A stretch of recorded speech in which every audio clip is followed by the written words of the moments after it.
Hey folks, good afternoon. I want to invite you to join us on Sunday morning at 9:30 for family groups and 10:40 for our worship celebration. And then again in the evening at 6 o'clock for our prayer and praise service in the youth group, which meets during that time from 6 to 7 as well. And so just wanted to give you a little preview today about the new sermon series that I'm going to be starting on Sunday morning.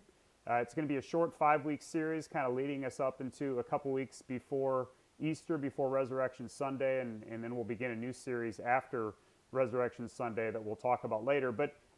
Over the next 5 weeks, I'm going to go into a couple stories or a couple passages in the book of Nehemiah, and then we're also going to look at a couple of Psalms as we talk about the power of repentance. And so what we're going to do is we're going to look at post-exilic Israel and what was it that Nehemiah, or really God through Nehemiah, was calling the Israelites to do as he was calling them to return to worship as they had been brought out of this exile, and God had shown his covenant faithfulness to his people as he promised. And so then what was the necessary response? And I think we can learn a lot, even though we're not Israel, we can learn a lot from these stories and how God spoke to the people of Israel during that time and how God drew them back to himself and encouraged them and really commanded them, but enabled them to return to him in worship. And that's always a responsibility of us to encourage one another to return to God in worship. And so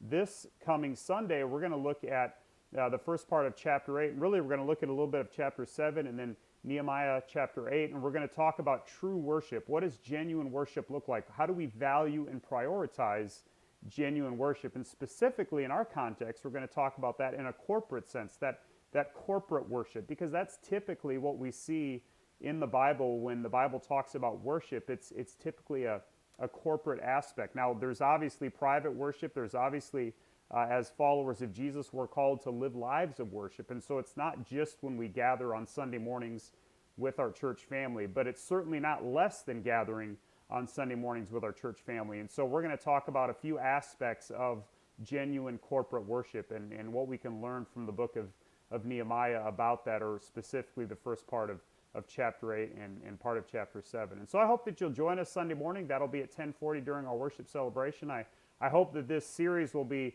helpful for those of us who are involved in the church in how we can be encouraged to walk daily in worship and to walk alongside one another, but also how do we encourage those who maybe aren't here anymore, and we want to encourage them to come back to worship, just as Nehemiah encouraged the people of Jerusalem to return to God in worship. How can we do that for one another? And so I hope this will be a helpful series for that, and I'm looking forward to it. I look forward to, of course, worshiping with our church family. It's going to be a cold day on Sunday, but still, Lord willing, as long as we can have the lot cleared and the roads are drivable for those who are able and willing and feel safe getting out, we hope to still gather for family groups and worship on Sunday morning. And just a reminder, men, I've got coffee fellowship, men's fellowship on Saturday morning from 8 to 9, and that'll be a time we'll drink coffee, eat free snacks, hang out, and fellowship together. You're welcome to come and go as you're able. Love to have you join us if you can make it to that.